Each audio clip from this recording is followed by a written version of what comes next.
வைக்கும்போது இது ஒரு பலமான கூட்டணியா மாறுறதுக்கான வாய்ப்பு இருக்கு. அதே நேரத்துல காங்கிரஸ் கட்சிக்கு திரு விஜய் அவர்கள் ஒரு வாய்ப்பு குடுத்திருக்கிறாருங்க. இத நிச்சயம் ஏத்துக்கிட்டா அத பார்க்கும்போதே, அருமையான வாய்ப்பா இருக்கே! அப்படின்னு நினைக்க தோணுது எல்லாருக்கும். அப்படி அவர் என்ன சொல்ல வர்றாருன்னா, காங்கிரஸ் கட்சி டிவிகே கூட கூட்டணிக்கு வந்துச்சு அப்படின்னா 70 தொகுதிகள் உங்களுக்கு ஒதுக்குறோங்கிறாங்க.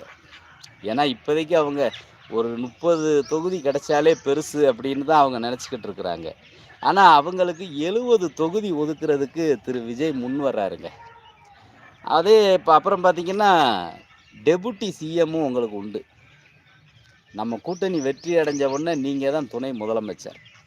அப்படிங்கிற விஷயத்தையும் காங்கிரஸ் கட்சிக்கு திரு விஜய் அவர்கள் ஒரு சப்போர்ட் பண்றாரு. 6 அமைச்சர் குடுக்கறதுக்கும் திட்டம். 6 அமைச்சர்கள். அதே மாதிரி லோக்சபா தேர்தல்ல 28 தொகுதியில நீங்களே நின்னுக்கோங்க. மொத்தம் இருக்கிறது தமிழகத்துல பாண்டிச்சேரியை சேர்த்து 40 தொகுதிகள் இருக்கு.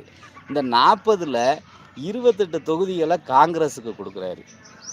இது ஒரு